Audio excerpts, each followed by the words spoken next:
Hello मेरे प्यारे विद्यार्थियों, आप सभी लोगों का हमारे YouTube चैनल PWP पर स्वागत है। आज से हम लोग कक्षा 10वीं के विज्ञान में जो भाग, जैसे आपको पता ही होगा कि विज्ञान में 3 भाग है। एक आपका है बायोलॉजी का भाग, एक केमिस्ट्री है और एक फिजिक्स है। तो जो NCERT की किताब है या कोई भी किताब है, उसमें पहले आपका दिया गया है केमिस्ट्री, उसके बाद में दिया गया है बायोलॉजी और लास्ट में दिया गया है फिजिक्स।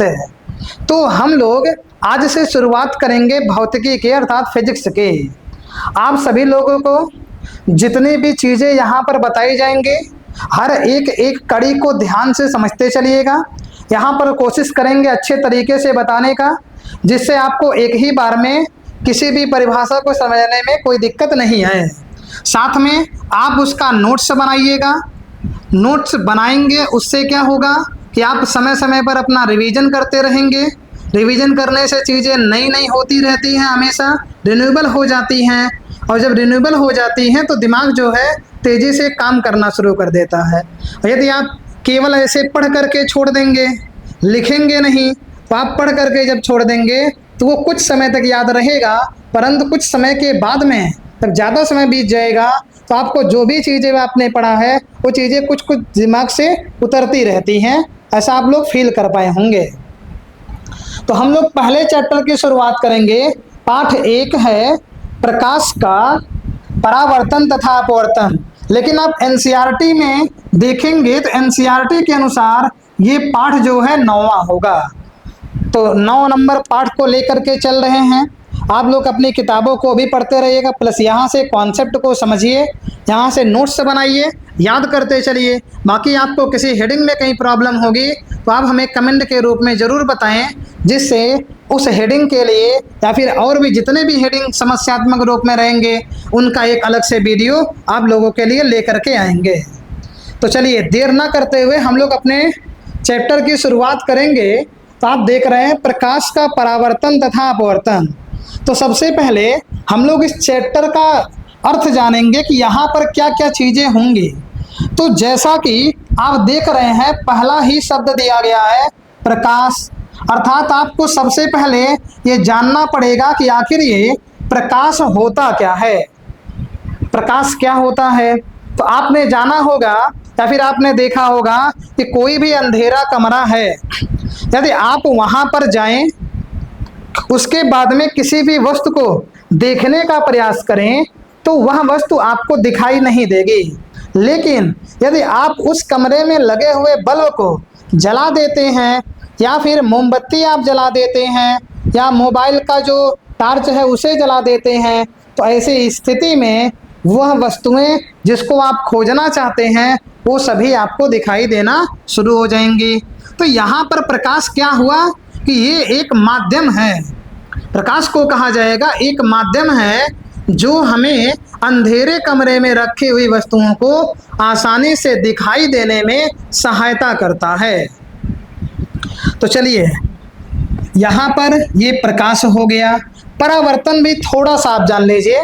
परावर्तन का मतलब होता है कि प्रकाश की किरणें किसी सतह पर आएं और वह मुड़ करके वापस चली जाएं। जो प्रकाश की किरणें हैं वह किसी सतह पर पड़ेंगे और पड़ने के बाद ये वापस मुड़ करके चली जाएंगी। तो इस स्थिति में जैसा कि आप देखे होंगे अपने घरों पर शीशा, जिसमें आप बाल को कंघी करते हैं या फिर लोग और भी कामों के लिए यूज करते हैं, जो भी चीज़ें हैं आप शीशे का उपयोग अलग अलग कार्यों के लिए करते हैं। तो जो ये शीशा होता है इसे दर्पण नाम दिया गया।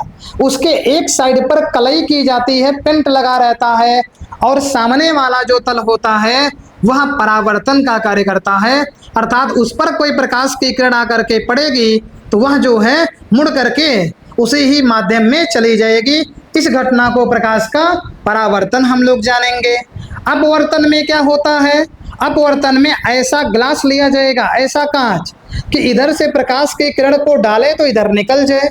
इसका मतलब किसी भी जगह पर पेंट नहीं होना चाहिए, एक साइड दूसरा साइड दोनों आपका बिना पिंड के होना चाहिए, तब वहां पर घटना जो होगी एक तरफ से दूसरे तरफ प्रकाश के किरण जाने का, वह आपका कहलाएगा अपवर्तन।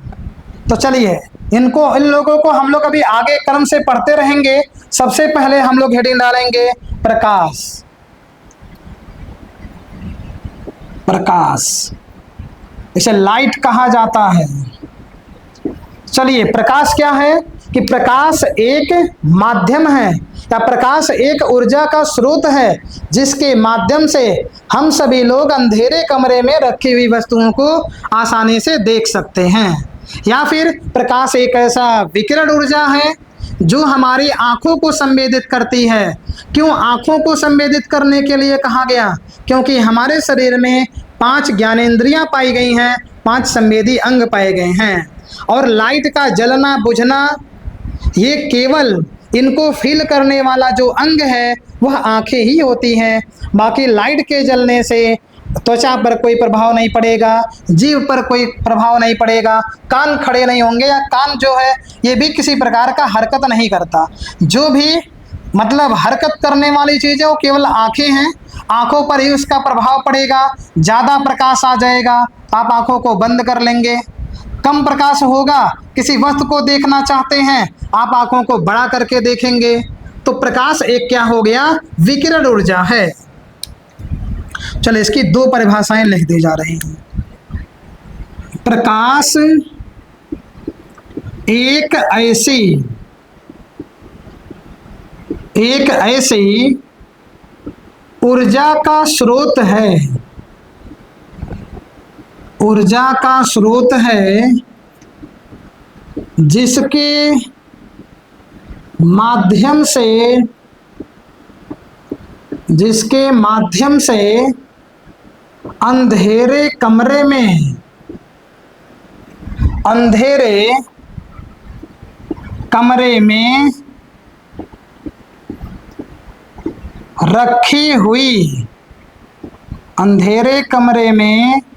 रखी हुई वस्तुओं को आसानी से देखा जा सकता है। या फिर आप कह सकते हैं एक और परिभाषा इसकी, प्रकाश एक प्रकार की, यहां अथवा लिख दें, अथवा आप कह सकते हैं प्रकाश एक प्रकार की विकिरण ऊर्जा है जो हमारी आँखों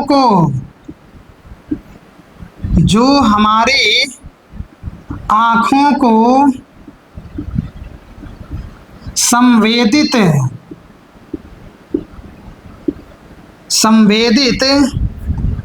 करती है। चलिए 2 परिभाषाएं आपको बता दी गई। अब इसके बाद में हम लोग जानेंगे प्रकाश स्रोत क्या होता है। प्रकाश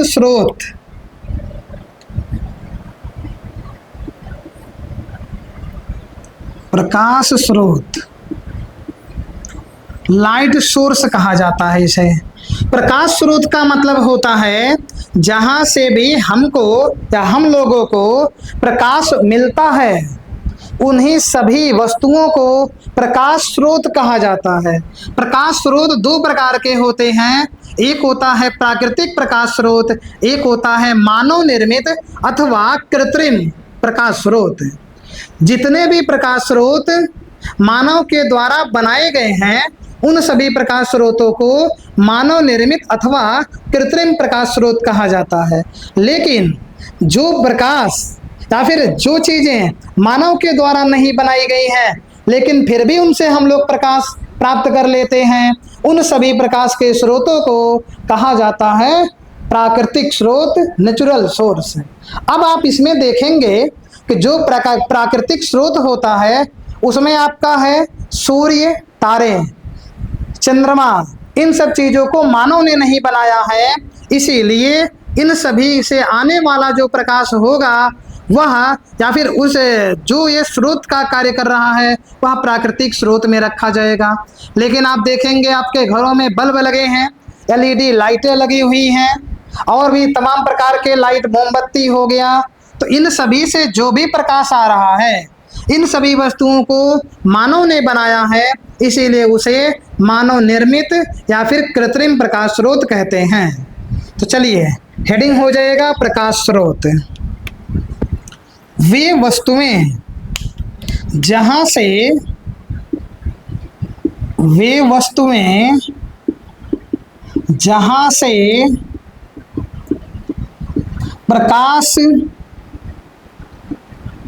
से प्रकाश की प्राप्ति होती है उन्हें प्रकाश स्रोत कहते हैं। प्रकाश स्रोत कहते हैं। ये स्रोत दो प्रकार के होते हैं। ये स्रोत दो प्रकार के होते हैं। चलिए हेडिंग डाल करके लिख लिया जाएगा। पहला नंबर आपका हो जाएगा प्राकृतिक स्रोत। प्राकृतिक स्रोत। प्राकृतिक स्रोत में कौन आएगा? जैसे आपको बताएं सूर्य, चंद्रमा, तारे, ये सभी प्राकृतिक स्रोत में हैं। अर्थात लिखेंगे वे स्रोत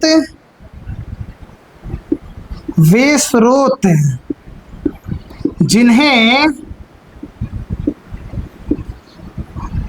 मनुष्य नहीं बना सकता है, उन्हें प्राकृतिक स्रोत कहते हैं। प्राकृतिक स्रोत कहते हैं। चलिए जैसे आप एग्जाम्पल देखेंगे, सूर्य हो जाएगा, और सूर्य एक ऐसा स्रोत है जिसे पृथ्वी पर सबसे बड़ा स्रोत माना गया है। अर्थात पृथ्वी का सबसे प्राथमिक स्रोत सूर्य को कहा जाता है। सूर्य हो गया, चंद्रमा हो गया, इसके बाद में तारे हैं, एक्सेट्रा आप कर दीजिए, इत्यादि। चलिए ये हो गया आपका। इसके बाद में आप देखेंगे ये तो आपका प्राकृतिक स्रोत है। इसके बाद दूसरा हेडिंग है मानव निर्मित, या फिर आप कह सकते हैं कृत्रिम। कृत्रिम को ही कहा जाता है मानव निर्मित।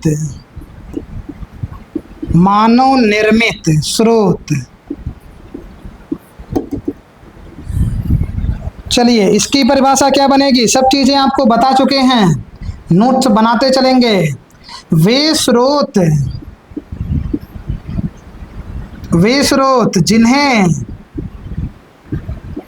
जिन्हें मनुष्य ने बनाया है,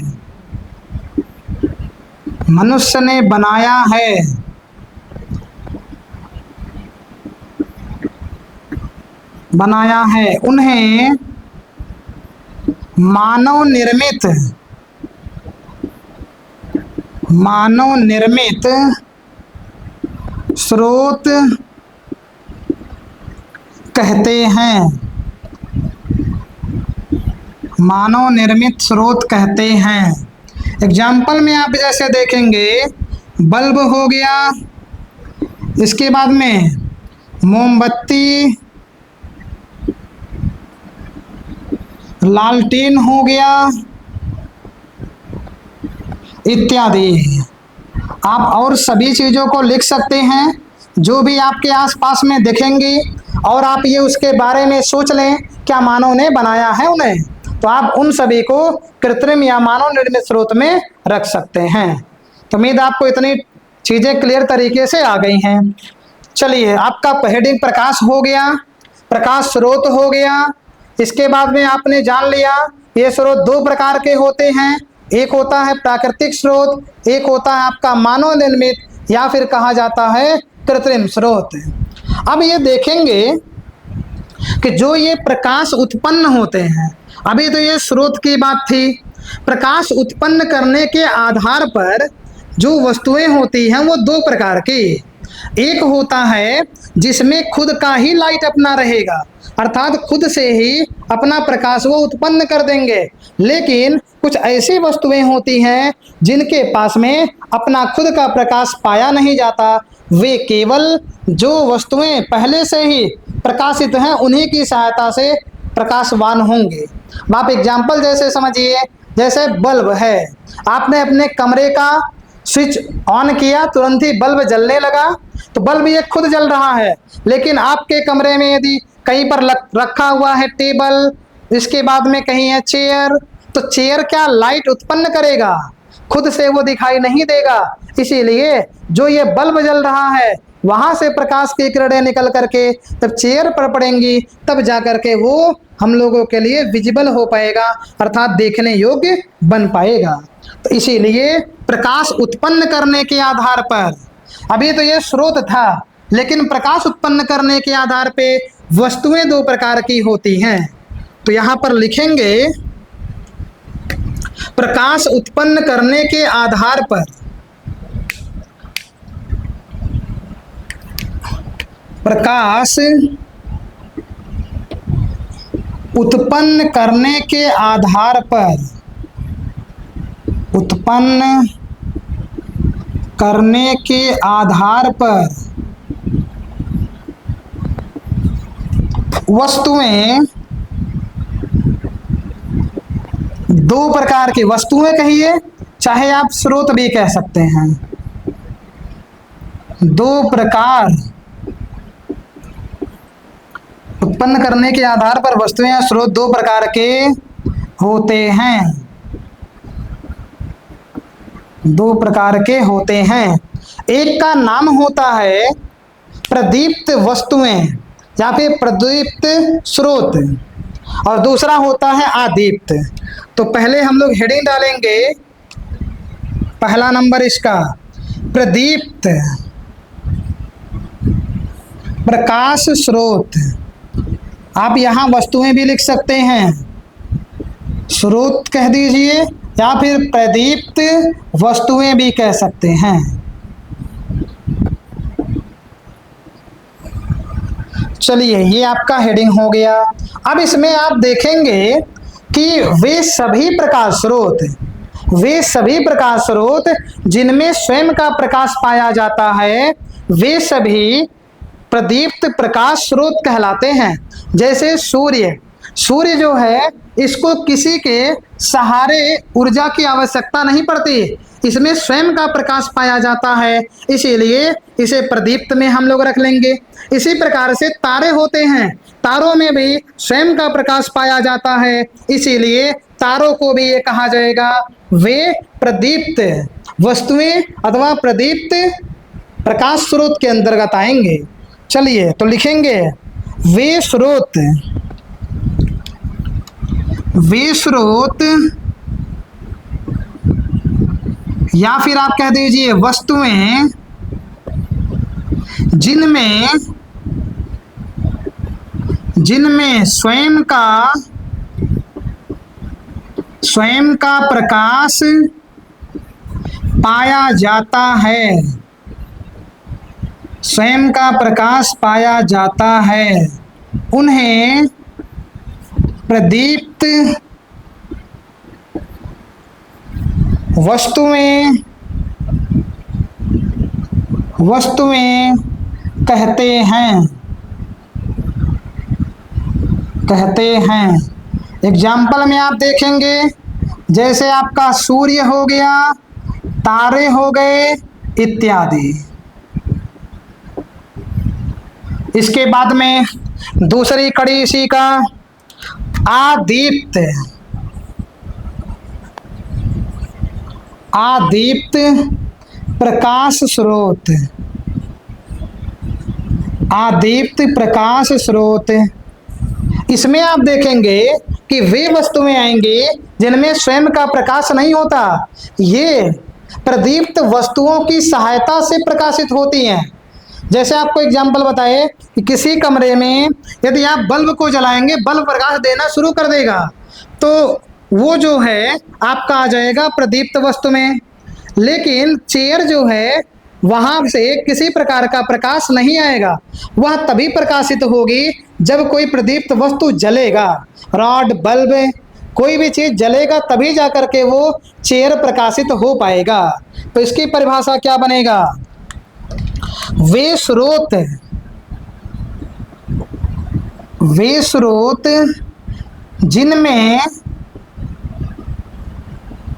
जिनमें स्वयं का प्रकाश नहीं पाया जाता है, स्वयं का प्रकाश नहीं पाया जाता है, नहीं पाया जाता है, उन्हें आदीप्त प्रकाश स्रोत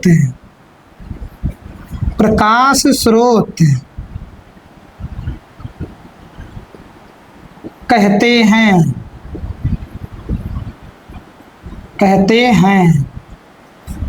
ये प्रदीप्त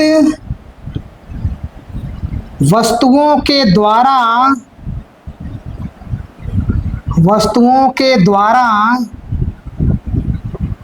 प्रकाशित होते हैं। चलिए उदाहरण यहीं आप लिख दीजिए बगल में। उदाहरण में आपका क्या क्या आ जाएगा? जैसे आपका हो गया किताब,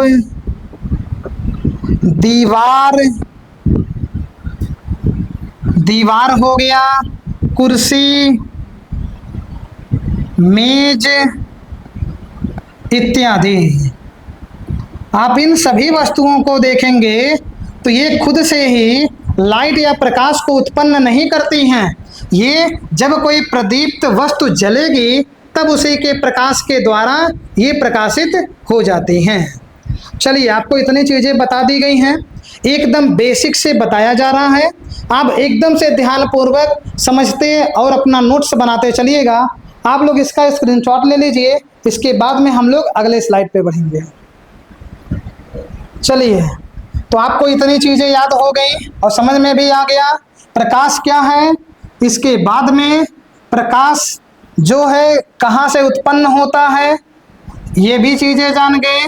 प्रकाश को उत्पन्न करने के स्रोत दो हैं, एक प्राकृतिक स्रोत को बताया गया और दूसरा बताया गया मानव निर्मित। और इसी प्रकार से प्रकाश उत्पन्न करने के आधार पे वस्तुएं या फिर स्रोत दो प्रकार के बताए गए। एक तो खुद से प्रकाश उत्पन्न करेगा वो कहलाएगा प्रदीप्त, और दूसरा जो है खुद से प्रकाश उत्पन्न नहीं करता वो प्रदीप्त वस्तुओं की सहायता से प्रकाशित हो जाता है, तो उसको हम लोग कहते हैं आदीप्त वस्तुएं अथवा आदीप्त प्रकाश स्रोत। तो इतनी चीजें आप लोग क्लियर तरीके से जान पाए हैं। अब इसके बाद में हम लोग नए हेडिंग पर चलेंगे। तो इतनी चीजें हो गई, अब ये जान लिया जाए आखिर प्रकाश का गुण क्या होता है। अगला हेडिंग आपका होगा प्रकाश के गुण। प्रकाश के गुण, प्रकाश के गुण मतलब जितने भी विशेषताएं अथवा गुण आप प्रकाश का जानते हैं उन सभी को यहाँ पर लिखा जाएगा। तो आप पहले जानिए कुछ चीजें, जैसे आप जनरली सा देखते होंगे इसलिए आपको जानने की बात कर रहे हैं। कुछ चीजें आप नहीं जानते होंगे तो भी यहाँ पर बताई जाएंगी। तो आप देखेंगे सबसे पहले कि यदि आपके पास में एक कोई इस प्रकार की पाइप हो और यहाँ से आप अपनी आँख को रख करके इधर देखिए और इधर एक मान लीजिए मोमबत्ती ऐसे जल रही है, यहाँ से ऐसे लौ निकल रहा है। अब यदि आप ये पाइप में से हो करके देखेंगे, चाहे वो पाइप कितना भी लंबा क्यों ना हो, लेकिन इसमें से देखने पर ये आपको दिखाई पड़ जाएगा। लेकिन यदि आप कहीं ऐसा करते हैं, इस प्रकार से कोई पाइप आप ले लीजिए, यहाँ पे इस प्रकार से पाइप लीजिए, चलिए नीचे कर दिया जाए थोड़ा, इस प्रकार से आप कोई पाइप ले लीजिए और इसके बाद में यहाँ पर भी आप बना दीजिए। यहाँ आप आँख को रखिए, यहाँ आप अपनी आँखों को रखेंगे और यहाँ पर आप मोमबत्ती को जलाएंगे। तो ऐसी स्थिति में आप देख पाएंगे कि यहाँ से देखने पर ये मोमबत्ती की जो लौ है वो दिखाई ही नहीं दे रही है। अर्थात जब ये पाइप सीधा था तो आपको दिखाई दे गया, लेकिन जब ये पाइप टेढ़ा हो गया तो आपको ये जो है लाइट दिखा नहीं, अर्थात ये मोमबत्ती का जो लौ है वो नहीं दिखाई दिया। यहाँ से निष्कर्ष यही निकलता है कि जो प्रकाश है वो सीधे चलता है, वो कभी मुड़ करके तिरछे हो करके नहीं चलता। एक दूसरा एग्जाम्पल ऐसे मान लीजिए, जैसा कि अभी का समय गर्मी का मौसम चल रहा है, इस समय यदि आप देखेंगे तो सूर्य की प्रकाश की किरणें लोगों को बहुत तेजी से गर्मी प्रदान करती हैं, जिससे बचने के लिए जो लोग हैं वह छाता का उपयोग करते हैं। यदि जो व्यक्ति यहाँ पर खड़ा है, मान लीजिए कोई व्यक्ति ऐसे है और वह शहर में जा रहा है, उसको बहुत तेज से धूप लग रही है, ऐसी स्थिति में वह अपने बचाव के लिए अपने ऊपर एक छाता का उपयोग ऐसे मान लीजिए कर लेता है। और जब ये छाते का उपयोग करेगा तो जो प्रकाश की किरणें हैं उस स्थिति में उस छाते के द्वारा रोक ली जाती हैं। यदि कहीं प्रकाश की किरणें भी अपने मनमाने से चलती हैं, मुड़ करके भी चलती हैं, तो आप ये देख पाते हैं ये प्रकाश की किरणें यहाँ आती, टकराने के बाद ये मुड़ करके किसी व्यक्ति के ऊपर चली जाती हैं। तो यहाँ पर व्यक्ति को छाते लगाने से कोई लाभ नहीं मिलता, व्यक्ति तभी लगाता है जब उसको लाभ मिलता है, अर्थात छाते के द्वारा जो प्रकाश की किरणें हैं वह रोक ली जाती हैं। तो पहला विशेषता या गुण यही मिला कि प्रकाश जो है वह सीधी रेखा में चलता है। तो पहला नंबर आप लिखिए, पहला नंबर हो जाएगा प्रकाश सदैव सदैव एक सीधी रेखा कहिए चाहे सरल रेखा, एक सरल रेखा में चलता है, सरल रेखा में चलता है, पहला हो गया। दूसरा है कि प्रकाश को चलने के लिए किसी माध्यम की आवश्यकता नहीं है, प्रकाश जहां भी होगा वहीं पर अपना तुरंत ही चलना शुरू कर देता है, अर्थात प्रकाश को चलने के लिए किसी माध्यम की आवश्यकता नहीं पड़ती। दूसरा नंबर, प्रकाश को चलने के लिए किसी माध्यम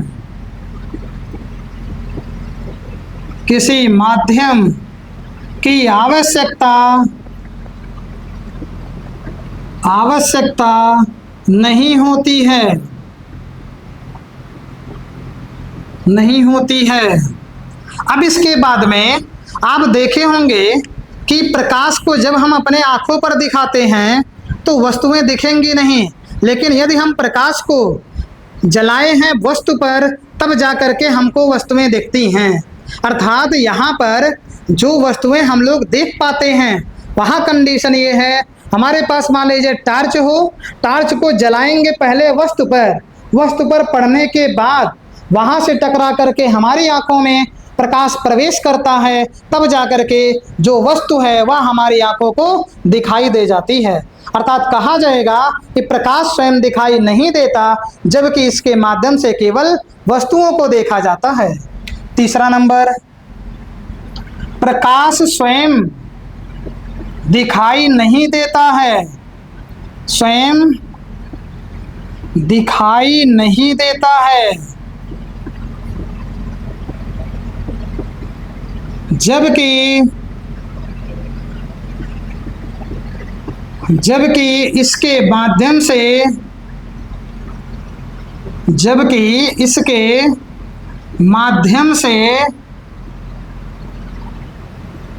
वस्तुओं को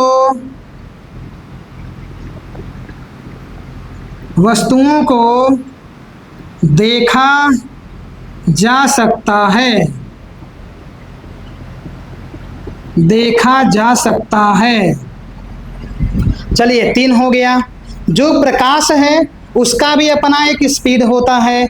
जो प्रकाश सूर्य का आता है या किसी भी वस्तु का प्रकाश है, वैसे तो अलग अलग माध्यमों में अलग अलग है कि जैसे टार्च को जलाएं वायु में तो यहाँ पर चाल अलग होगी, लेकिन कहीं बाल्टी में आप जल को भर दीजिए, वहाँ पर जल के अंदर जो प्रकाश जाएगा वह माध्यम एक हो गया, वहाँ पर प्रकाश की चाल बदल जाती है।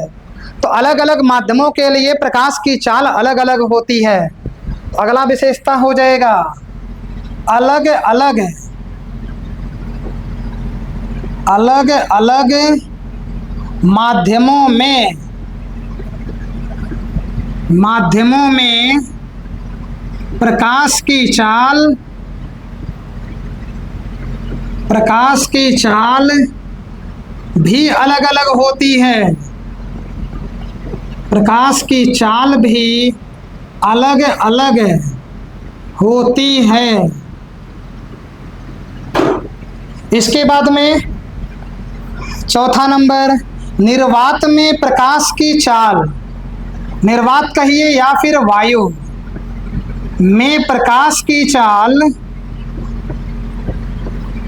प्रकाश की चाल 3 × 10⁸ मीटर प्रति सेकंड होती है। इसके बाद में ये जो प्रकाश है इसकी चाल चाहे निर्वात में हो, निर्वात का मतलब जहां वायु नहीं पाई जाती और जहां वायु वह होगा, वहां दोनों स्थितियों में जो चाल होता है वह 3 × 10⁸ मीटर प्रति सेकेंड या फिर 3 लाख किलोमीटर प्रति सेकेंड। आप इसे जब किलोमीटर में बदलेंगे। अब आप अगला जानेंगे, प्रकाश जो है विद्युत चुम्बकीय तरंगों के रूप में चलता है, अर्थात ये जो भी प्रकाश की किरणें होंगी वह कभी विखंडित होकर के नहीं चलेंगे कि आप अलग अलग भागों में टूटा हुआ पाएंगे। आप टार्च को यहाँ से जलाइए, जहाँ तक भी जा रही है आप देख पाएंगे वह एक जो कण होते हैं प्रकाश के एक दूसरे से जुड़ करके चलते हैं। तो ये अगला नंबर हो जाएगा 5वां, प्रकाश विद्युत चुम्बकीय तरंगों के, प्रकाश विद्युत चुम्बकीय तरंगों के रूप में चलता है, चलता है। चलिए अगला नंबर 6वां, आप देखे होंगे पारदर्शी माध्यम या पारदर्शी वस्तुएं, अर्थात जिसमें किसी भी तरफ पलाई मतलब पॉलिश ना किया गया हो।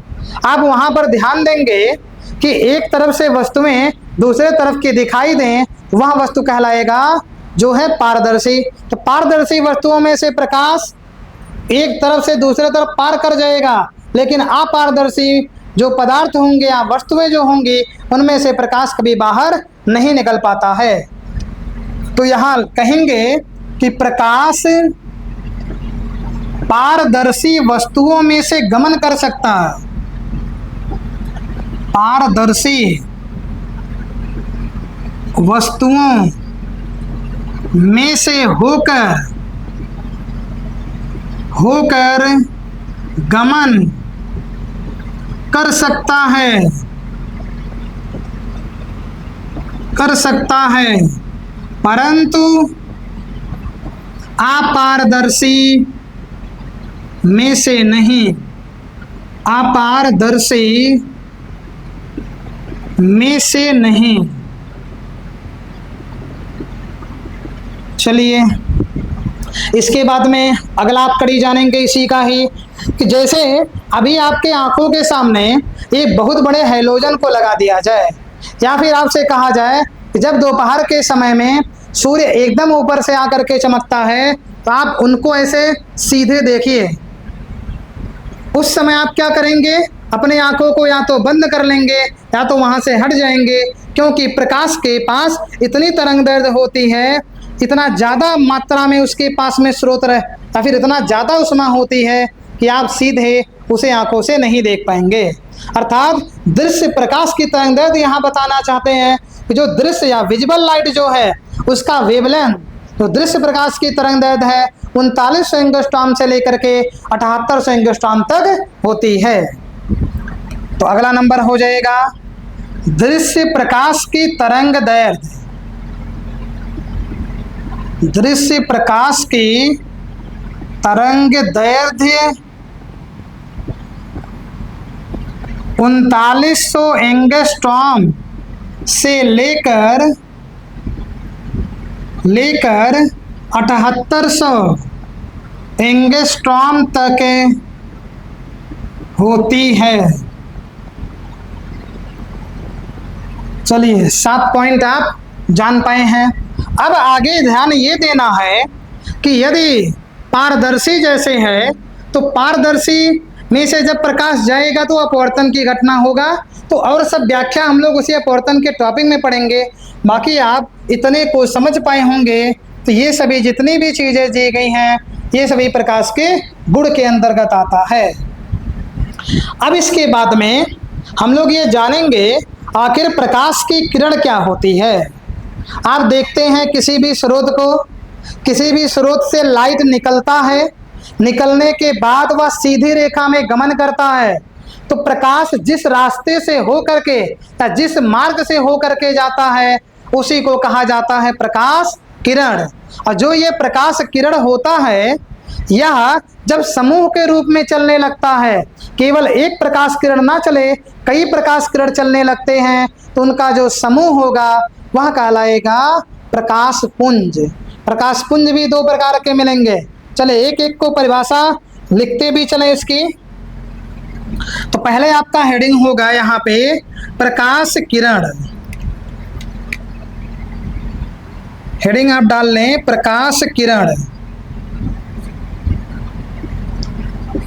आप वीडियो को धीरे धीरे रोक करके पढ़ते समझते चलिएगा पॉज करके, बाकी हम क्रम से अपने लेक्चर को लेते चलेंगे।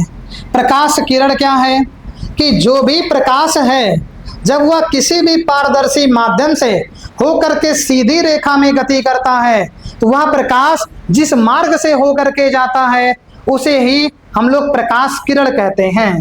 तो यहाँ परिभाषा इसकी बनाएंगे कि जब प्रकाश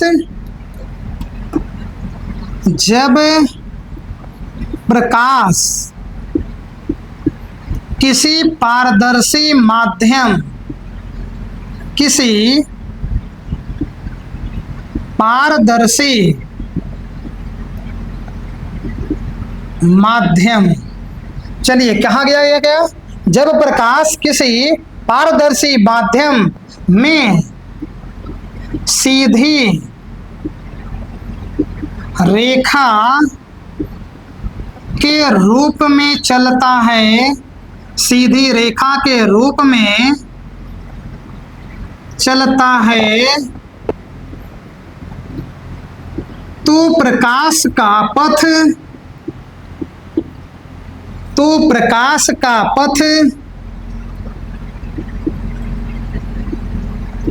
प्रकाश किरण,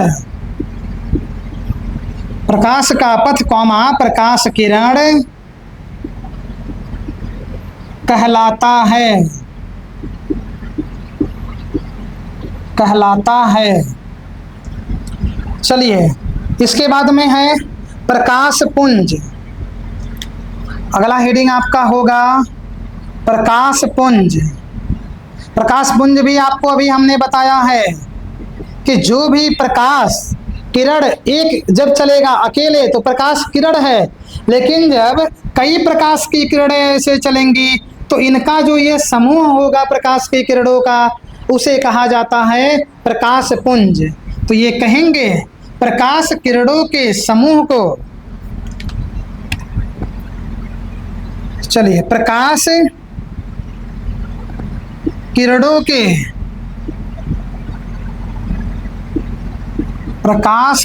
के समूह को प्रकाश पुंज कहते हैं। प्रकाश पुंज कहते हैं। प्रकाश पुंज कहते हैं। ये दो प्रकार के होते हैं, ये दो प्रकार के होते हैं। चलिए कौन कौन सा दो प्रकार है, आपको अभी हमने नाम बताया, अभिसारी अपसारी। नहीं बताए हो तो आप जान लीजिए। एक प्रकाश पुंज का नाम है अभिसारी और दूसरे का नाम है अपसारी। अभिसारी का मतलब क्या होता है, जैसे मान लीजिए कोई बिंदु यहाँ पर है, इस एक बिंदु पर कई प्रकाश की किरणें जा करके जब मिलती हैं तो ये जो प्रकाश पुंज होता है यह कहलाएगा अभिसारी प्रकाश पुंज। और जब किसी बिंदु से प्रकाश की किरणें बाहर की ओर निकलती हैं या जाती हुई प्रतीत होती हैं तो उसे अपसारी प्रकाश पुंज कहा जाता है। और यदि कहीं पर प्रकाश की सभी किरणें एक दूसरे के समांतर चलती हैं तो ऐसी स्थिति में ये जो प्रकाश पुंज है वह समांतर प्रकाश पुंज कहलाएगा। तो चलिए आप इतना जो है स्क्रीनशॉट ले लीजिए। इसके बाद इसके तीन प्रकार हैं, दो नहीं तीन कर दीजिएगा। तो यहाँ पर आप स्क्रीनशॉट इतना ले लीजिए, इसके बाद में तीनों प्रकार को हम लोग अगले साइड पे पढ़ें। चलिए स्क्रीनशॉट आप ले चुके होंगे। प्रकाश पुंज का प्रकार चल रहा है हेडिंग। प्रकाश पुंज के बारे में आपने ये जान लिया कि जब भी प्रकाश किरणों का समूह होगा, प्रकाश किरणों के चलने वाले जो भी समूह में रहेंगे उन्हीं का समूह ही जो है वह कहलाएगा प्रकाश पुंज। और ये जो प्रकाश पुंज है आपको बताया गया कि ये तीन प्रकार के हैं। तीनों प्रकार में एक एक को कड़ी एक एक क्रम से हेडिंग डाल करके हम लोग चलेंगे, उनकी परिभाषा भी लिखते चलेंगे। तीन प्रकार हैं।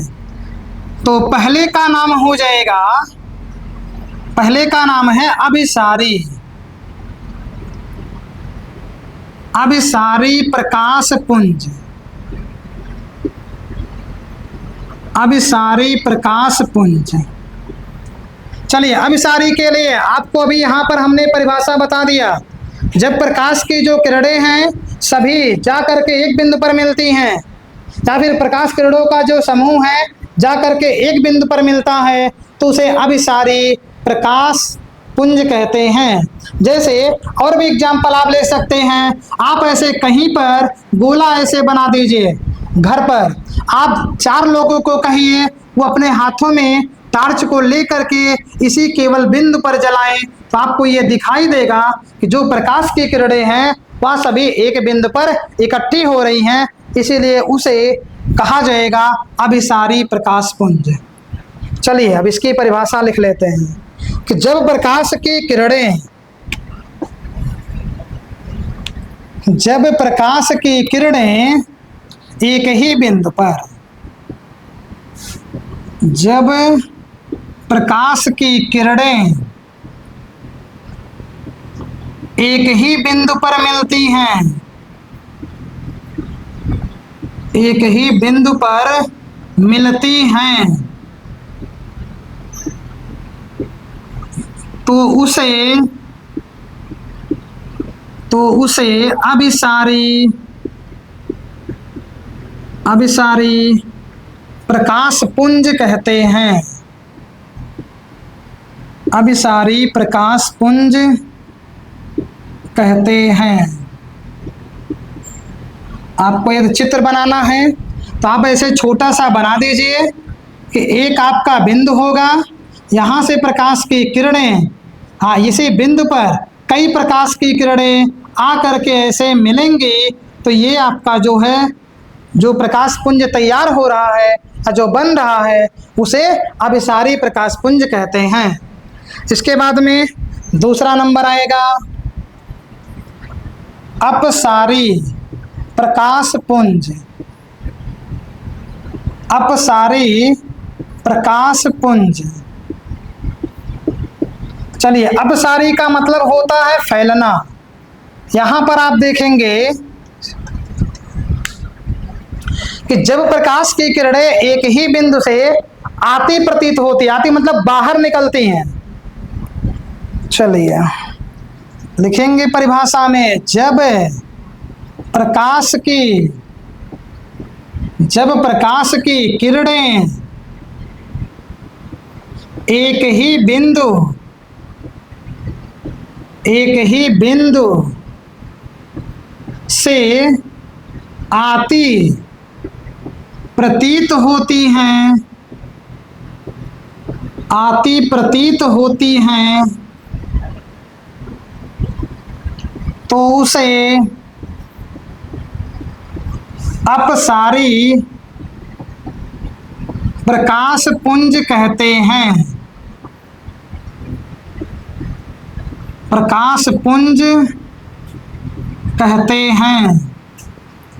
अब एक बिंदु से आती प्रतीत होने का मतलब, मान लीजिए कोई ऐसे बिंदु है, यहां से प्रकाश की किरणें आती हुई दिखें। आती का मतलब है ये बाहर निकले, बिंदु की ओर ना जाएं, बिंदु से बाहर की ओर जाना चाहिए, तब ये प्रकाश पुंज जो है आपका अपसारी प्रकाश पुंज कहलाएगा। इसके बाद में एक और है, ये लास्ट है इस प्रकाश पुंज का, और उसे कहा जाता है समांतर प्रकाश पुंज। तीसरा नंबर आपका हो जाएगा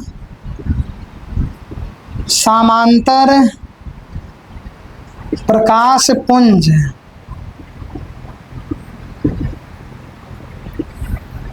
चलिए, समांतर का मतलब भी बता दिए हैं कि जब प्रकाश की किरणें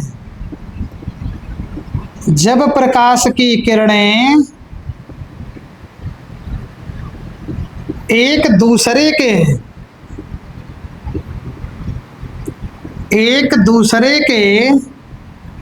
समांतर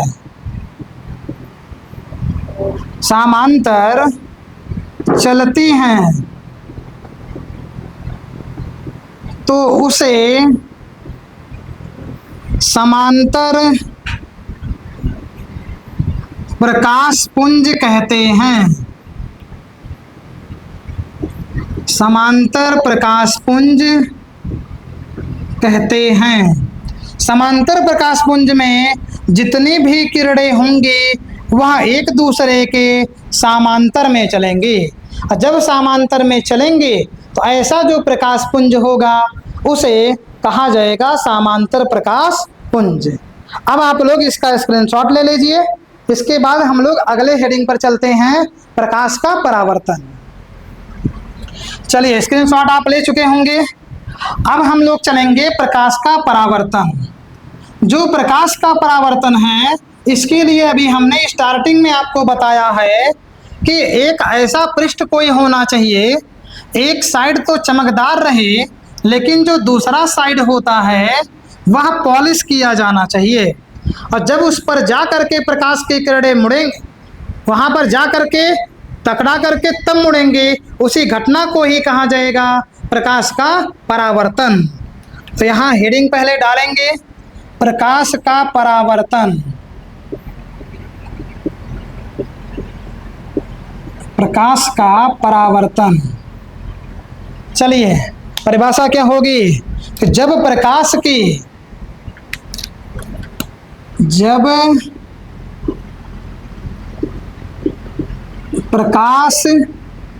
की कोई किरण किसी चमकदार अथवा पॉलिशदार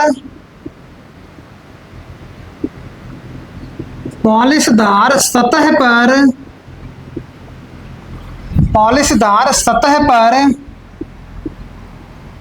पड़ती है तो उसका अधिकांश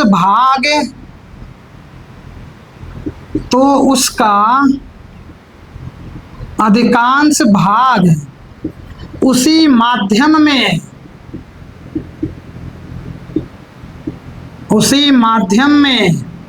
वापस लौट जाता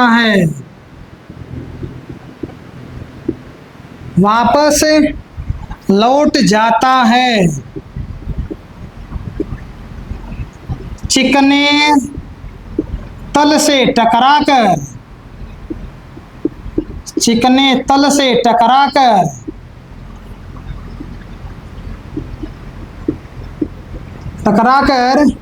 प्रकाश के लौटने की, प्रकाश के लौटने के इस गुण को आप गुण कहिए या घटना कह दीजिए, गुण को प्रकाश का परावर्तन, प्रकाश का परावर्तन कहते हैं।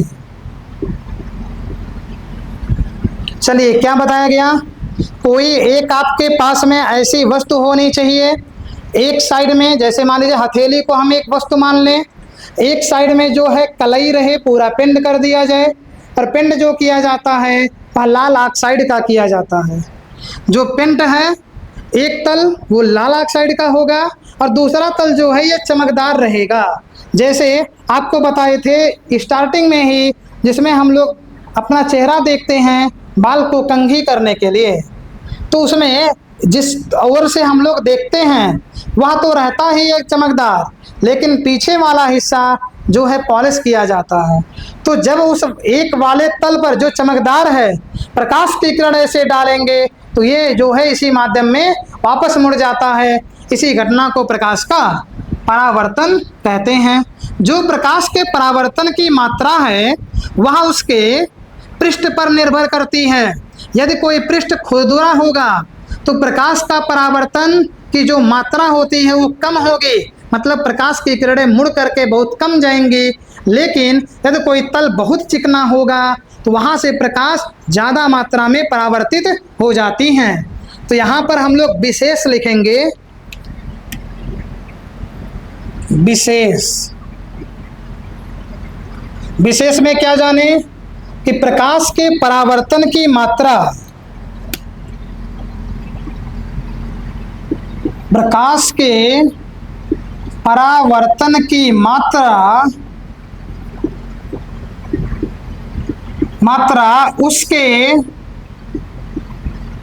उसके पृष्ठ या उसके तल की प्रकृति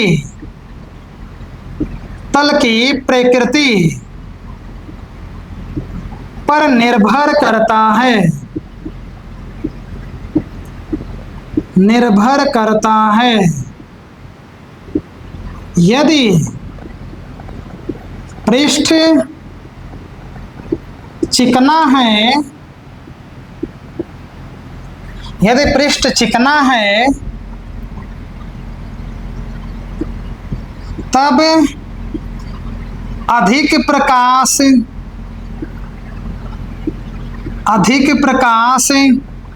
परावर्तित होगा। परंतु यदि पृष्ठ कहिए चाहे तल खुरदुरा है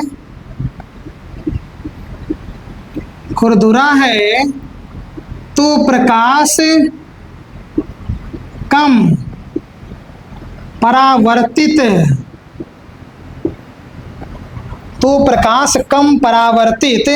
होगा। चलो यहीं पर लिख दें, परावर्तित होगा। अब यहाँ पर दो शब्द मिल रहा है, एक चिकना तल, तो चिकने तल से टकरा करके लौटने की घटना अलग बनेगी, और एक होता है खुरदुरा पृष्ठ। चिकने तल के लिए तो आपने जान लिया कि ये परावर्तन की घटना है, लेकिन ये आपका जो है नियमित परावर्तन में आता है।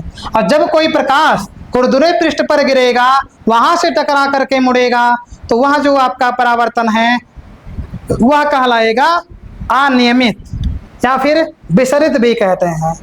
चलिए तो यहाँ पर हम लोग नोट में लिख दें, नोट पहला नंबर, इसमें आपको जानना है नियमित परावर्तन।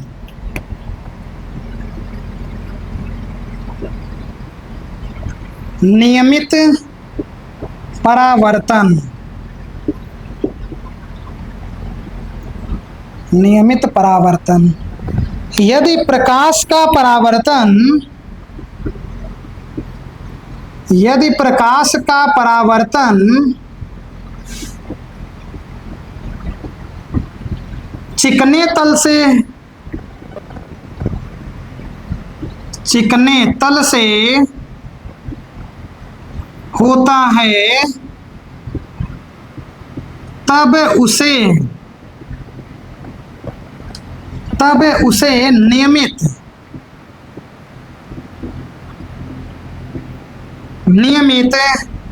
परावर्तन कहते हैं। नियमित परावर्तन कहते हैं। दूसरा आपका है अनियमित, दूसरे नंबर में अनियमित, या फिर आप इसे कह सकते हैं विसरित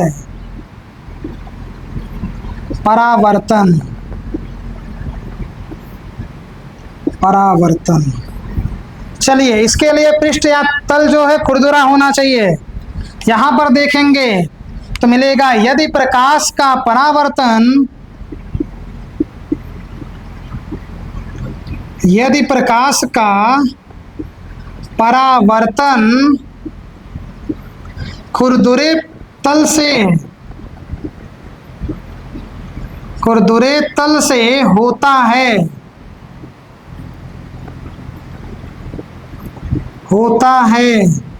तब उसे अनियमित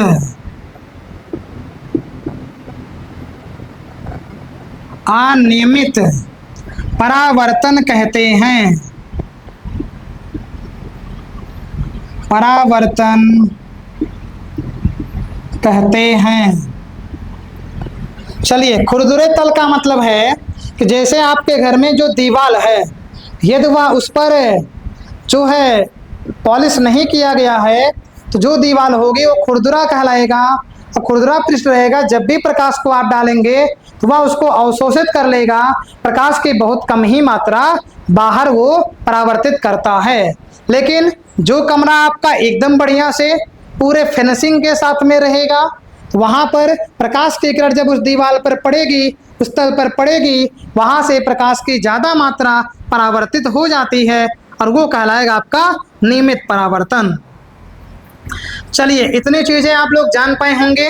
अब प्रकाश के परावर्तन से संबंधित आपको परिभाषाएं जाननी है। हेडिंग आपका होगा प्रकाश के परावर्तन से संबंधित।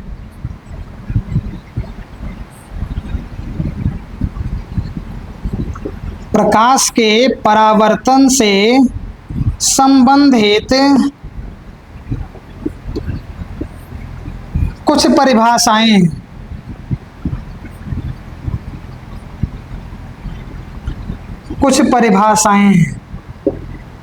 चलिए तो पहले प्रकाश के परावर्तन की घटना को आप यहां जान लीजिए। प्रकाश के परावर्तन की घटना के लिए एक पृष्ठ ऐसा होना चाहिए जिसके नीचे की ओर पॉलिश करा दिया जाए और ऊपर जो है ये चमकदार रहे। तो यहाँ से मान लीजिए कोई प्रकाश की किरण इस प्रकार से जाती है तो यहाँ पर टकराने के पश्चात में प्रकाश की जो किरण है वह मुड़ जाएगी। अब यहाँ पर आप देखेंगे ये जो चित्र बना है ये प्रकाश के परावर्तन की घटना को लेकर के बनाया गया। ये आपका एक तल है और इसके एक तल पर पॉलिश कर दिया गया है और ऊपर वाला जो तल है उस पर जो है पॉलिश नहीं किया गया, अर्थात उस पर केवल चमकदार बनाया गया है। अब आप यहाँ ध्यान से देखेंगे तो एक प्रकाश की किरण यहाँ से यहाँ तक जा रही है, इसके बाद में यहाँ इस बिंदु पर टकराएगा और टकराने के बाद पुनः ये उसी माध्यम में वापस लौट जाता है। तो आप स्थिति यहाँ पर ये आप देख लिए। अब ये तो आपका पृष्ठ है और ये जो प्रकाश की किरण आ रही है ये किसी स्रोत से आ रही होगी। इसलिए किसी स्रोत से आने वाली प्रकाश की किरण को आपतित किरण कहा जाता है। तो यहाँ पर हम लोग एक एक को जानते चलेंगे। तो इसमें सबसे पहले आपको जानना है आपतित किरण। आपतित किरण। चलिए, आपतित किरण क्या होगा? किसी स्रोत से आने वाले प्रकाश की किरण को आपतित किरण कहा जाता है। यदि आप देखेंगे, चाहे बल्ब हो, सूर्य का प्रकाश हो, मोमबत्ती हो, लालटेन हो, इन सभी से जो भी प्रकाश निकल करके आपके पास तक आता है या किसी वस्तु के पास तक आता है, उसी प्रकाश की किरण को आपतित किरण कहा जाता है। तो परिभाषा यहां बनाएंगे, किसी स्रोत से, किसी स्रोत से आने वाली, चलिए, स्रोत से आने वाली किरण को आपतित किरण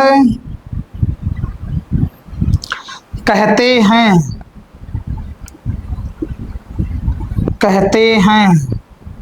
चलिए, दूसरा नंबर हो जाएगा दूसरा नंबर हो जाएगा परावर्तक पृष्ठ। दूसरा हेडिंग आप डाल दीजिएगा, परावर्तक पृष्ठ। अभी हम चित्र में सभी चीजों को दर्शा देंगे अच्छे से। परावर्तक पृष्ठ। चलिए, परावर्तक पृष्ठ आप यहां पर देख रहे हैं कि यह पृष्ठ जो है प्रकाश की किरण को मोड़ दे रहा है, अर्थात कहेंगे ऐसा पृष्ठ जो प्रकाश की किरण को मोड़ देता है उसे परावर्तक पृष्ठ कहते हैं।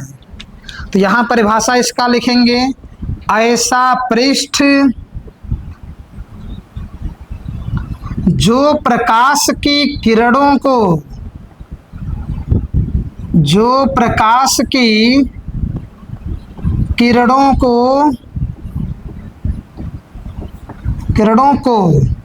परावर्तित कर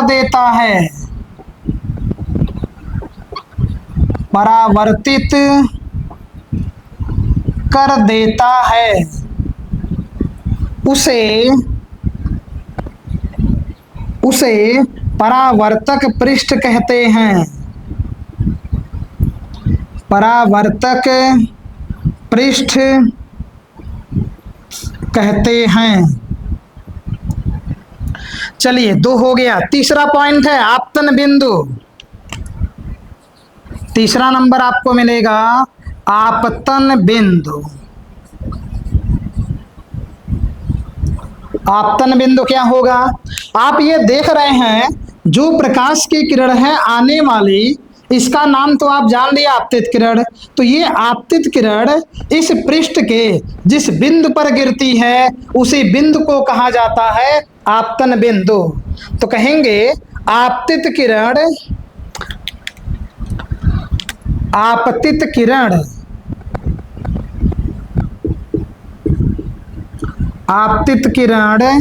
परावर्तक पृष्ठ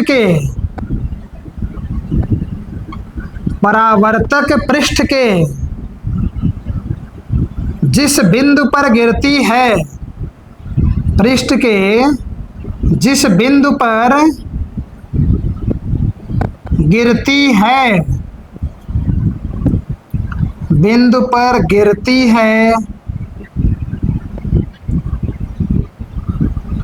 उसे आपतन बिंदु कहते हैं। उसे आपतन बिंदु कहते हैं। चलिए, अब इतना हो गया। अब इसके बाद में हम लोग यहाँ पर आगे बढ़ेंगे, तो आप लोग पहले स्क्रीनशॉट इधर ऊपर वाले का यहाँ तक का ले लीजिए, पूरा यहाँ तक मिटाएंगे, क्योंकि ये जो परिभाषाएं दी गई हैं ऊपर भी अभी आएंगे चौथे नंबर से, और फिगर आपको अभी वहाँ पर बना करके पूरा समझा दिया जा रहा है। चलिए, स्क्रीनशॉट आप ले चुके होंगे। फिगर को अभी हम यहाँ पर फिर से बनाएंगे, और उस फिगर में जितने भी लाइनें आएंगी, जितने भी प्रकाश की किरण आएंगी, कौन सा बिंदु, क्या नाम होगा उसका, कौन सी किरण आपतित होगी, कौन सी किरण जो है परावर्तित होगी, बिंदु आपतन में कौन सा होगा, सबको अभी बता दिया रहा है।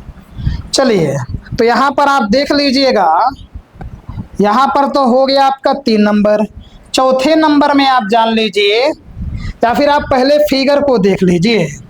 यहाँ पर फिगर एक बनाया गया था, एक पृष्ठ लिया गया और पृष्ठ के निचले वाले सिरे पर पॉलिश कर दिया गया। यहाँ से प्रकाश की किरण एक आई है, आने के बाद ये परावर्तित होकर के मुड़ गई है। तो आप यहाँ पर देख रहे हैं, जो किरण आने वाली थी या किसी स्रोत से आने वाली जो किरण होती है उसे आपतित किरण कहा जाता है। इसकी परिभाषा लिख चुके हैं, बता भी चुके। परावर्तक पृष्ठ भी आपको बताए कि जिस पृष्ठ पर आपतित किरण आ करके गिरती है वहीं से टकरा करके वो अपने ही माध्यम में लौट जाती है, उसे परावर्तक पृष्ठ, और जिस बिंदु पर आकर के आपतित किरण गिरेगी उसी को कहा जाता है आपतन बिंदु। तो चलिए, यहाँ पर ये जो किरण आ रही है इसका नाम है आपतित किरण। आपतित किरण। ये जो पृष्ठ है इस पृष्ठ का नाम है परावर्तक पृष्ठ। परावर्तक पृष्ठ। ये जिस बिंदु पर गिरी है इस बिंदु का नाम है आपतन बिंदु। आपतन बिंदु। और इसके बाद जिस बिंदु पर गिरने के बाद जो प्रकाश की किरण परावर्तित होकर के गई है उसे कहेंगे परावर्तित किरण। परावर्तित किरण। चलिए, इसकी परिभाषा लिख लिया। अभी और भी बिंदु है तो एक एक आएगा, एक एक आपको बताते चलेंगे। तो परावर्तित किरण आपका अगला हेडिंग होगा, परावर्तित किरण।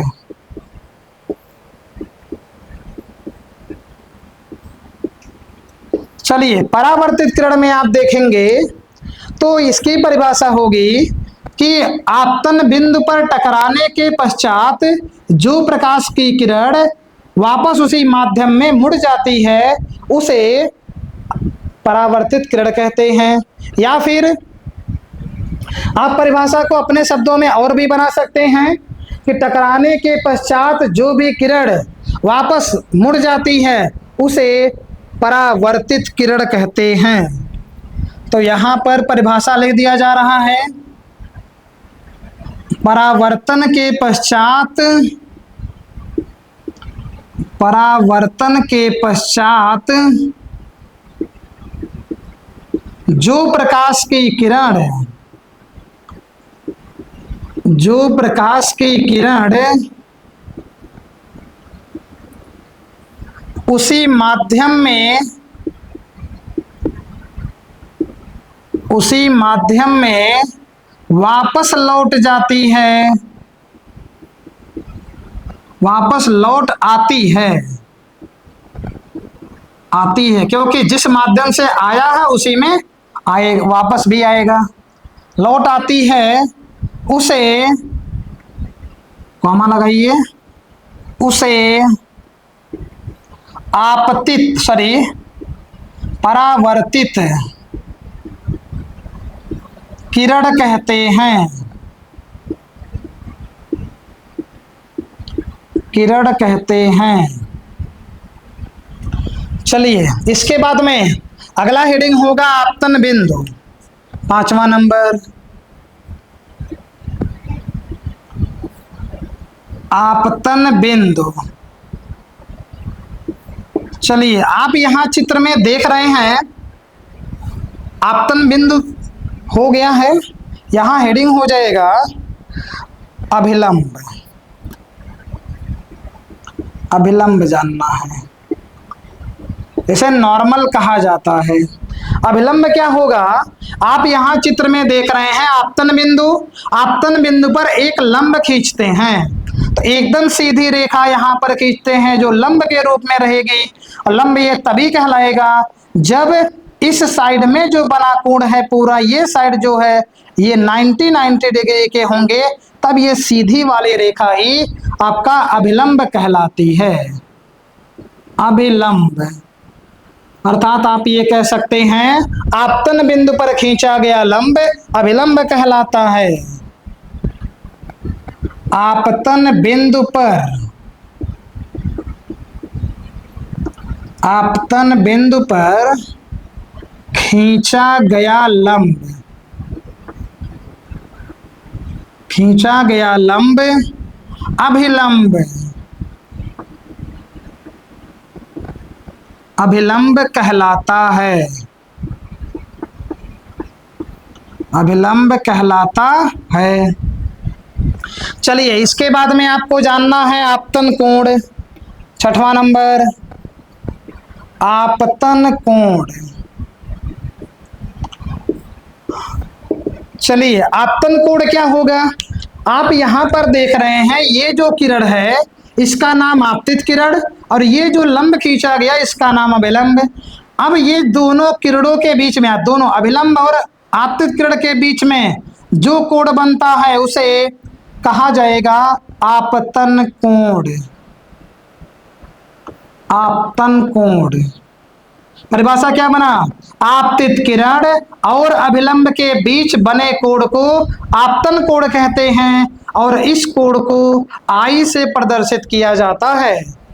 तो परिभाषा यहां से बन गई, परिभाषा यहां से आपका बन रहा है आपतित किरण,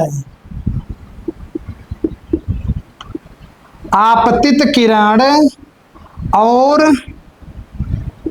या तथा कर दीजिए आपतित किरण तथा अभिलंब,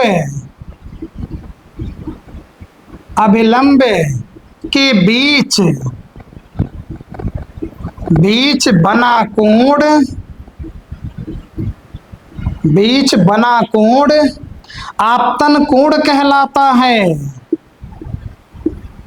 आपतन कोण कहलाता है।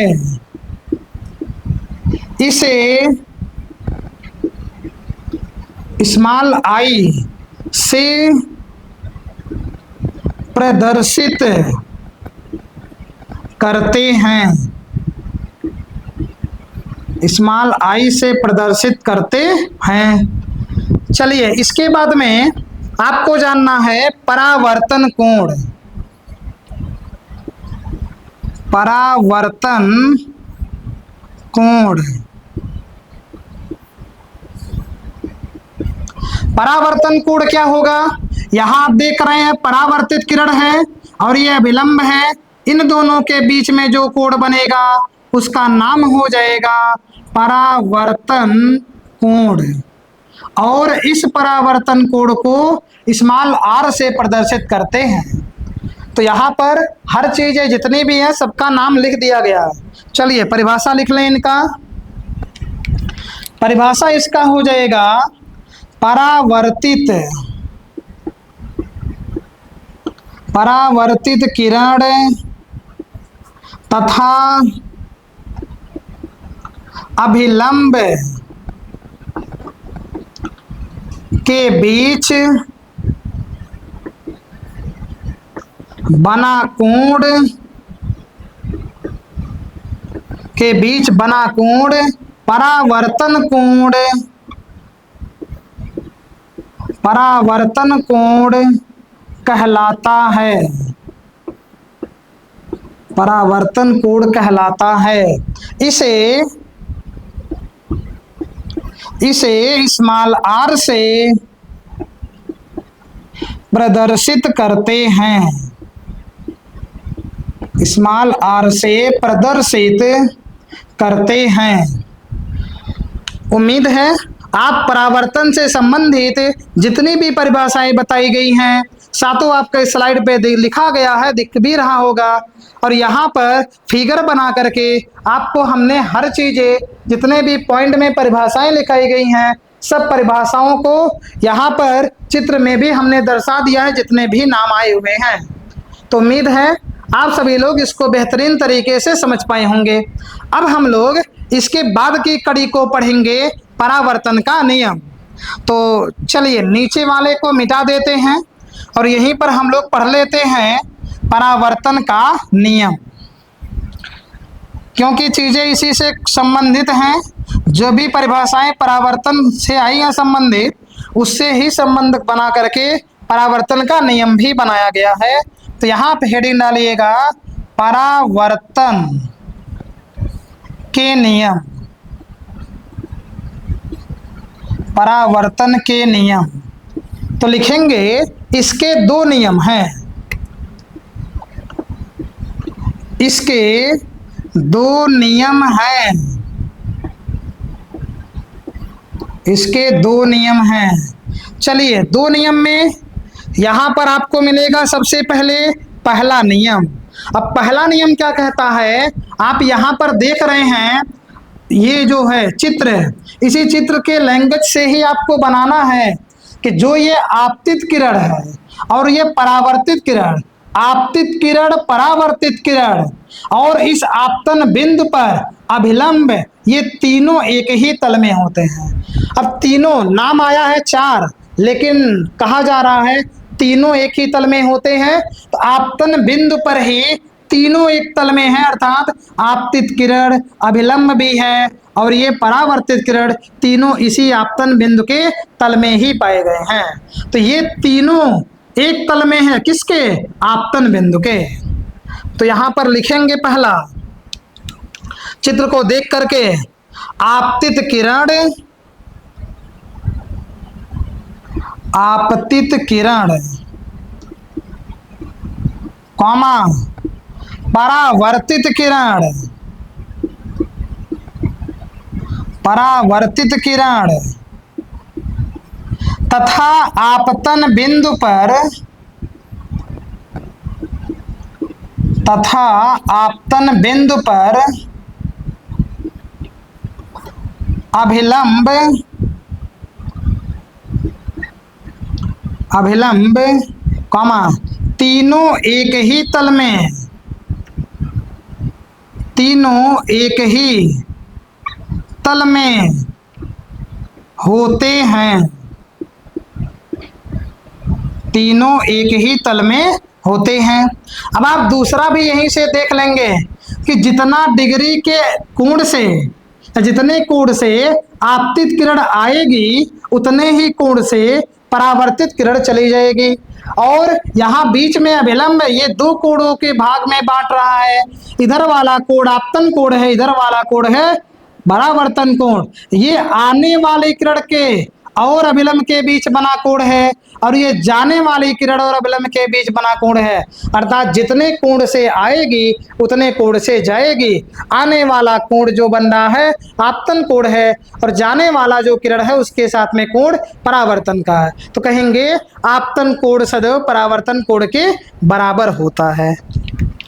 चलिए, दूसरे नंबर में हम लोग लिख लेंगे दूसरी कड़ी, आपतन कोण, आपतन कोण सदैव परावर्तन कोण के,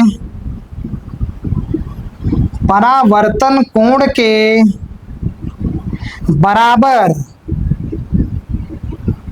बराबर होता है। अर्थात आप कह सकते हैं, अर्थात कोण आई बराबर हो जाएगा कोण आर। उम्मीद है आप इतनी सभी चीजें अच्छे तरीके से समझ जा रहे होंगे और किसी प्रकार की किसी को दिक्कत होगी तो कमेंट के रूप में हमें वो अवश्य बताया करेंगे। और यदि वीडियो अच्छी लग रही होगी तो फिर अच्छी बात है, एकदम से आप लोग इसका स्क्रीनशॉट ले लीजिए। चलिए, अब हम लोग चलते हैं प्रकाश किरणों की उत्क्रमणीयता पर। प्रकाश किरणों की उत्क्रमणीयता। उत्क्रम का मतलब होता है बदल जाना। अब बदलने का मतलब यहां से है कि प्रकाश की जो किरण आपतित होगी वह जब परावर्तित मान ली जाएगी तो जो परावर्तित किरण है वह आपतित किरण के रूप में बन जाएगी। जैसे मान लीजिए आप यहां पर देखें, पृष्ठ है, यहां से प्रकाश की किरण आई और यहां से चली गई, अर्थात ये आने वाली किरण है और ये जाने वाली किरण है। यदि हम यहाँ पर दोनों को बदलें, क्योंकि दोनों के लिए कोण तो बराबर होता है, इसीलिए आपतित किरण को आप यदि मान लेते हैं परावर्तित किरण, ये जाने वाली है, और ये जो जाने वाली किरण थी उसको आने वाली किरण मान लेंगे, तो इसके कोण में कोई परिवर्तन नहीं होगा, और ये ऐसा मानना गलत नहीं होगा, ये स्थिति संभव है। इसीलिए यहाँ पर यही नियम कहलाता है या यही गुण कहलाता है उत्क्रमणीयता। चलिए, तो आप हेडिंग डालेंगे प्रकाश किरणों की उत्क्रमणीयता। प्रकाश किरणों की उत्क्रमणीयता।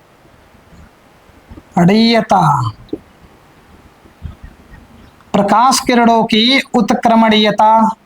अब प्रकाश किरणों की उत्क्रमणीयता का मतलब आपको हमने बता दिया, आपतित को परावर्तित मान लिया जाएगा तो परावर्तित किरण आपतित के रूप में बन जाएगी। तो यही सेंटेंस यहाँ लिख देंगे, और जो इसका गुण होगा वही गुण ही कहलाएगा प्रकाश किरणों की उत्क्रमणीयता। तो आप लिखेंगे कि परावर्तन की घटना में, परावर्तन की घटना में, परावर्तन की घटना में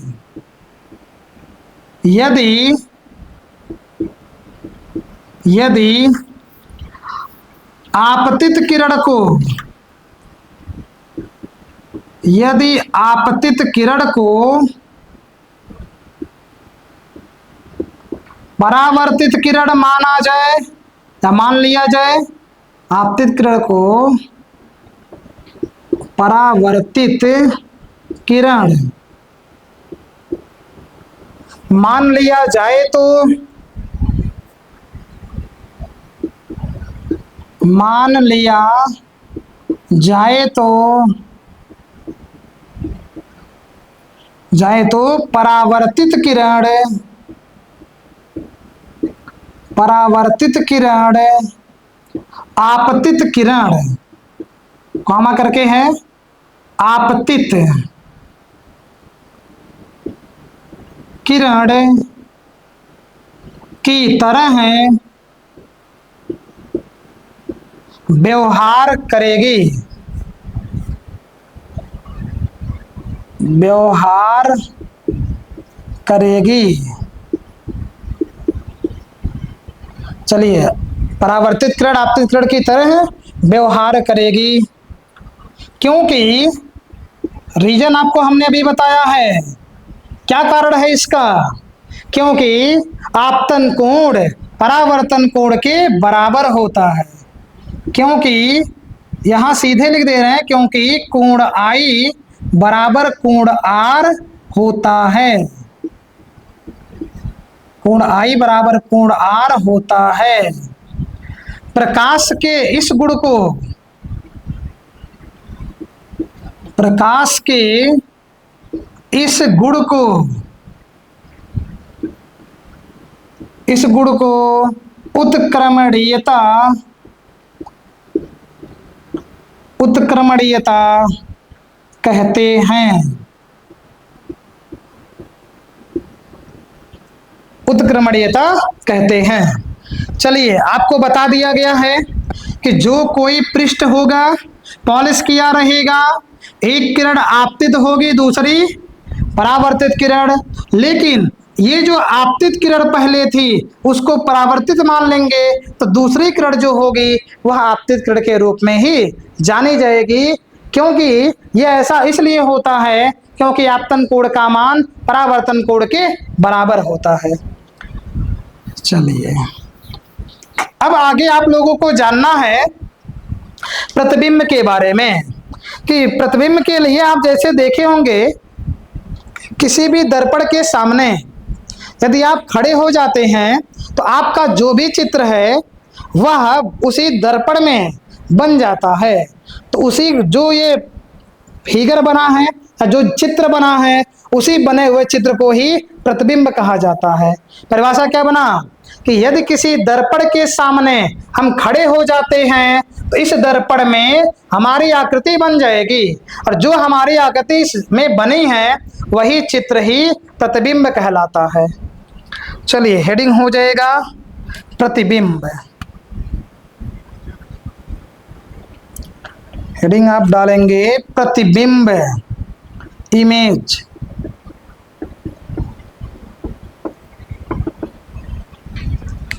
चलिए परिभाषा क्या है? जब किसी दर्पण के सामने, जब किसी दर्पण के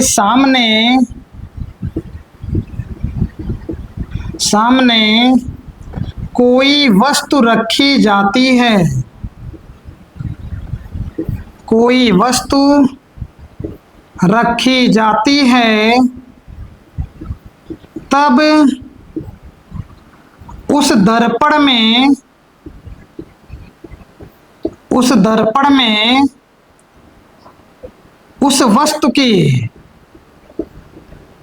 उस वस्तु की आकृति बन जाती है, आकृति बन जाती है,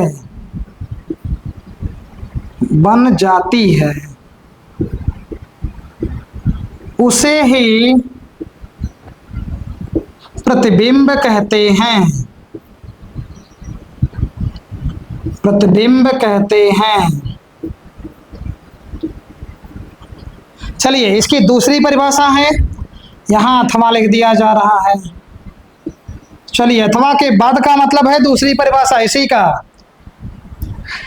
चलिए देखा जाए परिभाषा क्या होता है कि यदि किसी बिंदु वस्तु से चलने वाली, जैसे मान लीजिए आप किसी बिंदु वस्तु को यहाँ पर रखे हैं और यहाँ पर कोई पहले से ही एक दर्पण लगा है और यहाँ पर कोई दूसरा बिंदु है, तो किसी बिंदु वस्तु से चलने वाली प्रकाश की किरणें दर्पण पर परावर्तन के पश्चात किसी दूसरे बिंदु पर जा करके जब मिलती हैं अथवा मिलती हुई प्रतीत होती हैं, तो इस दूसरे बिंदु को पहले बिंदु वस्तु का प्रतिबिंब कहा जाता है।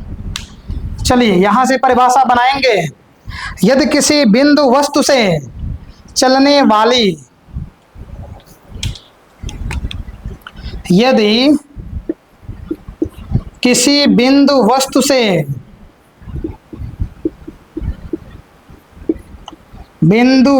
से चलने वाली प्रकाश की किरण परावर्तन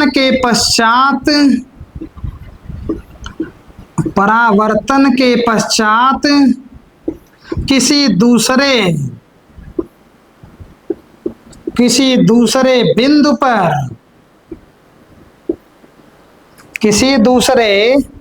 बिंदु पर या तो वास्तव में मिलती है, या तो वास्तव में मिलती है, अथवा मिलती हुई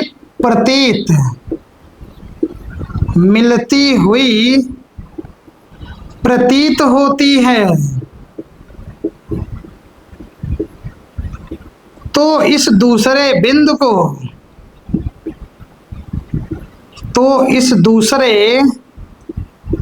बिंदु को पहले बिंदु वस्तु का प्रतिबिंब कहते हैं।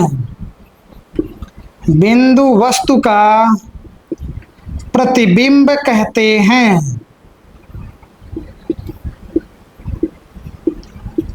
हैं, यह दो प्रकार का होता है, यह दो प्रकार का होता है। चलिए इसमें पहला नाम जो है होता है वास्तविक प्रतिबिंब, वास्तविक प्रतिबिंब। अब ये हेडिंग है वास्तविक प्रतिबिंब। अब यदि आप देखेंगे जो ये वास्तविक प्रतिबिंब है इसकी परिभाषा इसी प्रतिबिंब में से काट करके बनाया जाएगा कि जैसे यहाँ दोनों बातें कही गई हैं कि यदि किसी बिंदु वस्तु से चलने वाली प्रकाश की किरणें परावर्तन के पश्चात में दूसरे बिंदु पर या तो जा करके वास्तव में मिले या तो जाते हुए प्रतीत होती हैं, तो उसी दूसरे बिंदु को पहले वाले बिंदु वस्तु का प्रतिबिंब कह दिया जाता है। तो जहां तक वास्तव में मिलेंगे वह स्थिति कहलाएगा वास्तविक प्रतिबिंब का, और जब मिलते हुए प्रतीत होंगी तब वहां पर स्थिति कहलाएगा आभासी प्रतिबिंब का। चलिए परिभाषा इसी से ही मिला करके बनाना है। यदि किसी बिंदु वस्तु से चलने वाले किसी बिंदु वस्तु से चलने वाली प्रकाश की किरणें, प्रकाश की किरण कहिए, परावर्तन के पश्चात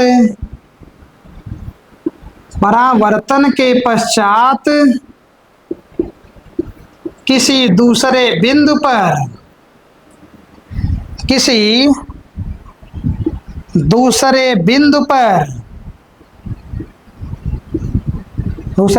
पर वास्तव में मिलती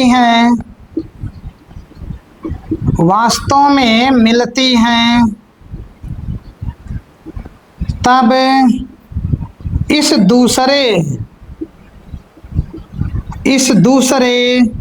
बिंदु को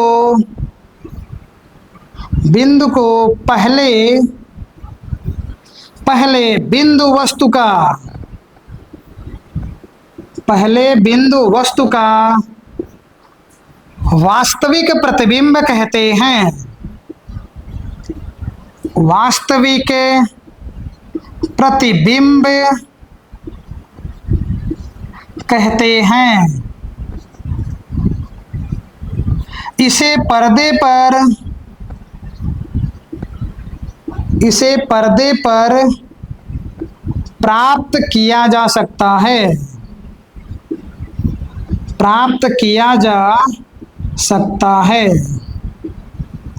जैसा कि आप पर्दे की बात यहाँ पर देख रहे हैं, पर्दा वीडियो का है, एक लगा करके ऐसे मशीन आती है उससे फोकस करके सीधे हम लोग पर्दे पर जो भी चीजें देखना चाहें वो देख सकते हैं। केवल पर्दे पर नहीं, व्हाइट दीवार भी हो तो आप उस पर भी लेंस का जो ये कैमरा होगा उसी से सेटिंग करके बना देते हैं, तो जो चलता है उसके अंदर मशीन के वही चीज हमको चित्रों के माध्यम से उस दीवार पर भी प्राप्त हो जाता है। चलिए अब इसके बाद में दूसरा नंबर, चलिए अब हमें जानना है आभासी प्रतिबिंब की परिभाषा। तो पहले हेडिंग डालेंगे आभासी प्रतिबिंब। आभासी प्रतिबिंब,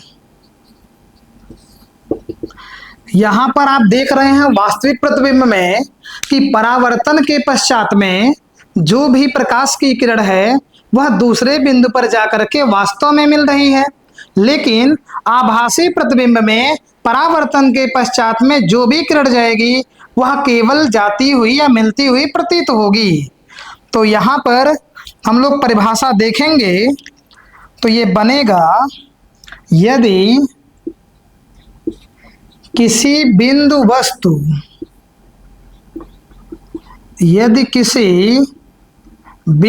वस्तु से चलने वाली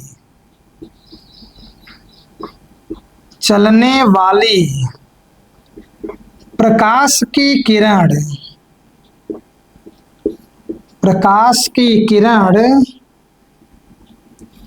परावर्तन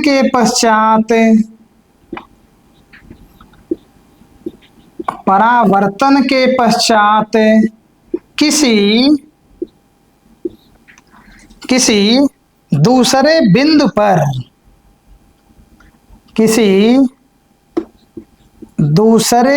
पर मिलती हुई प्रतीत होती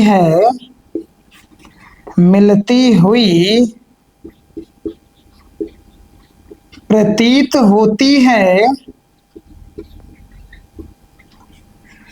तब इस दूसरे बिंदु को,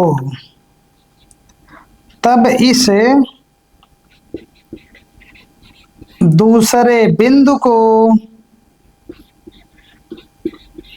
पहले बिंदु वस्तु का या पहले वस्तु का आभासी प्रतिबिंब कहते हैं। आभासी प्रतिबिंब कहते हैं। इसे पर्दे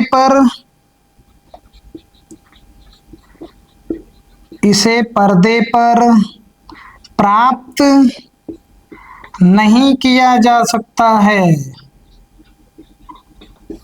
नहीं किया जा सकता है।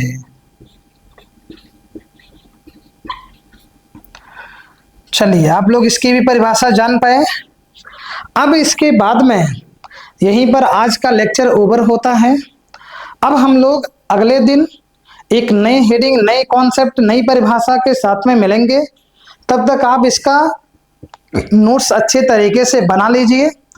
नोट्स के बिना चीज़ें अधूरी रहती हैं, इसलिए नोट्स का बनाना बहुत ही ज़रूरी है। आप वीडियो को बीच बीच में रोक करके बना लीजिए। ठीक है, तो हम लोग मिलेंगे अब नेक्स्ट लेक्चर में नई हेडिंग, नई परिभाषा, नई ऊर्जा के साथ में। तब तक के लिए जय हिंद।